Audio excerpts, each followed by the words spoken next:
person Iago is, because I think he like compares him. He's like an inhuman dog or something like that. Oh, good. And it's in like Act 5, Scene 1, just like the second scene before the end of the play. So I think it really shows how much Iago's gotten away with like all like his revenge plan and things.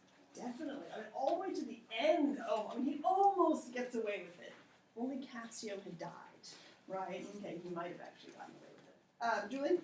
Yeah, and I thought it was interesting that after Iago stabbed Rodrigo, Rodrigo said, "Oh, damn Iago, inhuman dog." Mm-hmm. I thought it was interesting because like Iago has been describing Othello as like inhuman. Ooh. And now like kind of turn on Iago. Nice. That sort of, kind of bestial imagery, right? Then it's true. And really, he's the one who best exemplifies that. Stephanie? I think this is like the fastest Rodrigo has ever like thought. Because like Yes. he finally figures out like what Iago's doing, but it's like so intense. Yeah, definitely, because it's like until now you figured it out. Yeah. And then to finally figure it out, what does he get for that? Death. Right? Chloe? Which deaths do Ludovico and Gratiano see?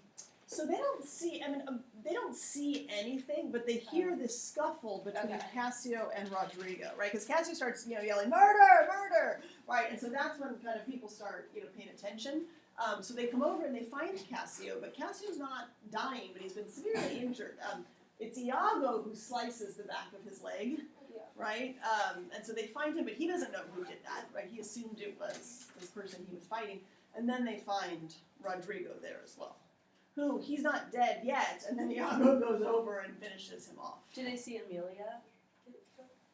You mean just in general? Yeah, I think Amelia gets killed in front of them. Okay. Yeah, and that's in 5.2. Yeah. The only death no one sees is Desdemona. Except for Othello. Good. Any other questions about 5.1? Yeah, Kira? I feel like I directed this for Iago, but like, do you think Iago will ever feel guilty for all the names he's called to other characters? That is a wonderful question. Oh, that's for you girls to answer. Wait, so Iago feels guilty? Yeah, does Iago feel guilty? Yeah, you should have asked that. Where were all your questions yesterday? Well, they were. Yeah, everyone else has hand up. I know. Isabel? Well, I feel like if he's capable of conjuring such a plan as this, I really don't think there's any like coming from that, because he's already dug himself so deep, and I don't think like if you're able to like come up with this plan and then like execute this plan and think in the end like I would have gotten away with it if it wasn't for like Cassio or something like that, then I feel like jealousy's just consumed him so much that he's really not gonna be satisfied until like everyone's destroyed. And it's because like Cassio wasn't like given the justice that Iago thinks that he deserved. I feel like he's forever gonna feel like if only Cassio had died, I could have been like a happier man or like a better man and gotten what I wanted. Okay. And maybe that makes Rodrigo's statement ring even truer. He's an inhuman dog, right? He cannot feel in the way we do. Julie? Well, yeah, and at the end he says like, "From this moment I will say no more." So I think it's like if he did feel any remorse, he would have like tried to give them some kind of closure, but he doesn't, because like he knew this was gonna happen, and so he's just kind of like, I think probably like satisfied that it went like exactly how he wanted. I mean, think about it. That's a good point. He gets caught. But did he not successfully do what he set out to do? Does he drive Othello into a jealous rage? Check. Does he ruin Othello's relationship with Desdemona? Check. I mean, gosh, they both even die?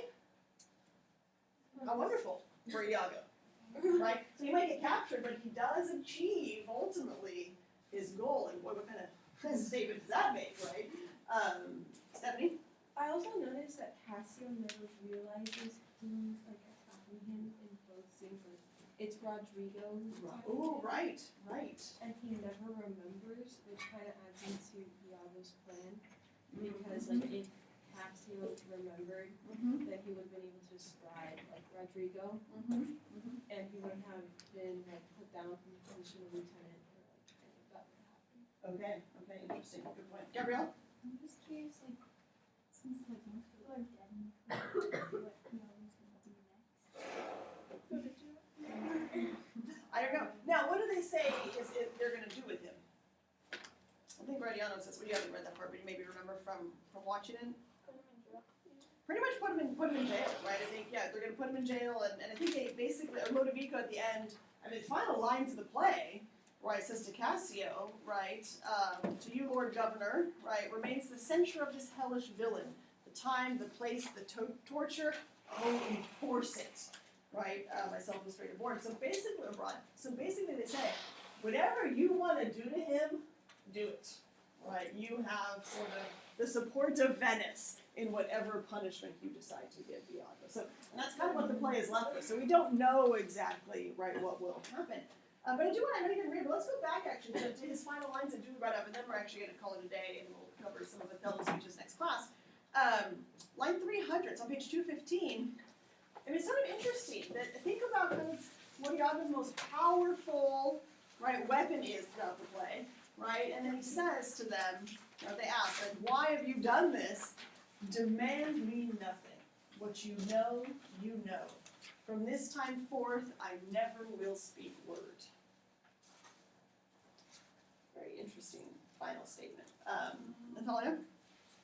It's almost like throughout the play, his words gave him his power, but now no words give him power. I mean, it's so true. In a sense, his silence is powerful.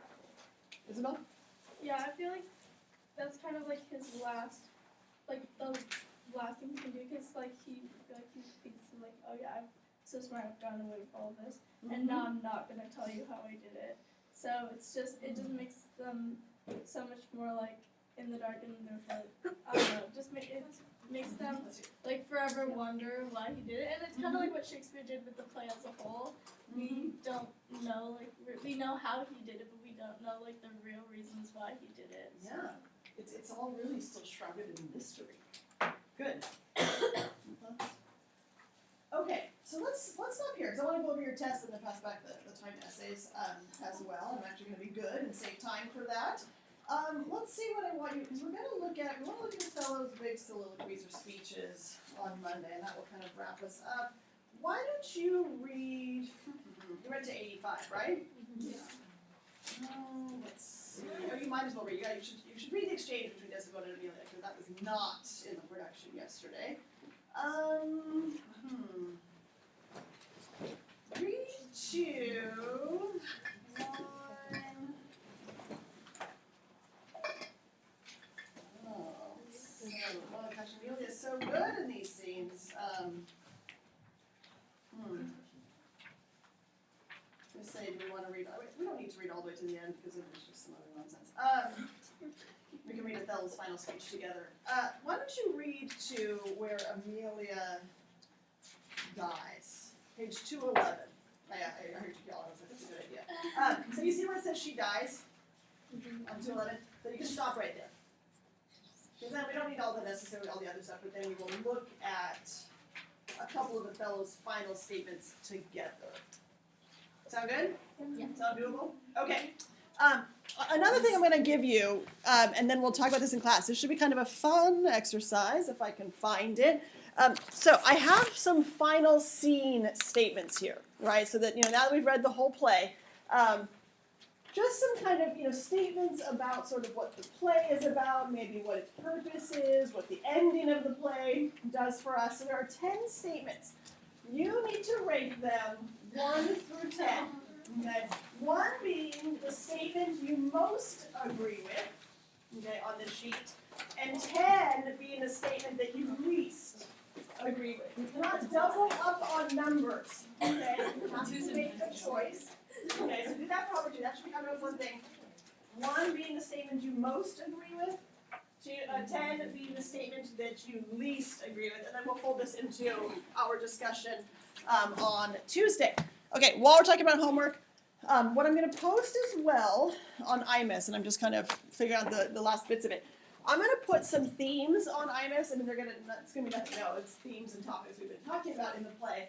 But for homework, I want you to write a thematic statement for each of the topics. Okay, just kind of good practice to have that, and it's really going to show obviously your understanding of the play. What does the play teach us about jealousy, right? Think about the play as a whole. So I'll list the topics on IMUS, and I want you to come in. It can be handwritten, that's totally fine, but you're going to have to be prepared to read them word for word, right, out loud, okay, in your groups as we're kind of working on writing and thinking about theme. But so writing thematic statements for the topics that I post on IMUS. Does that make sense? I'm not going to collect them and grade them, but it's going to be good preparation for the test on Thursday, okay, as well. And so with thematic statement, remember, you want to mention, just for good practice, title of the play, but definitely the author. Shakespeare, right, argues, asserts, whatnot. Now, you can use, if you need to, because sometimes it works, if you want to reference a character as a vehicle, that's fine, but don't make a character statement.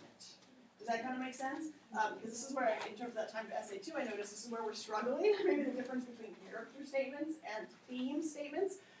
So you can say that Shakespeare uses Iago to blah blah blah, right? Because then Iago becomes like a vehicle for something, okay? But you can also do a motif. Shakespeare uses violence to suggest blah blah blah, right? Where Shakespeare uses repeated references to sexuality to blah blah blah. So you can definitely kind of make a vehicle, right, kind of device sort of reference in your thematic statement. But otherwise, it should be a statement about what lesson we learn about the topic. Does that make sense? So really kind of practice that because that will be useful for the test. That is required. But I'm also going to I'll put some practice timed essay prompts on there for you. Okay, if you want. This is totally optional. But the best way to maybe practice or review for a timed essay is just to practice, right, a timed essay. So I'll put a couple of prompts that I think, and again, we don't always agree, but that I think are more challenging than the one you'll have on the test, because why not challenge yourself in practice more? And just try it. Set the timer for 40 minutes and see how far you get, right, with it. That is completely optional, but recommended. Yeah? Is the prompt going to be something similar to what we've done in class before? Or is it What do going to be different? Like thematic? For sure it's going to be thematic. Yeah, for sure. Hence the practice with thematic statements. Just to make sure we have those under control. Yeah, it'll definitely be thematic, but there'll be like a little fun twist. A little AP style twist to it. So, no groaning, come on. Go to the AP meeting today.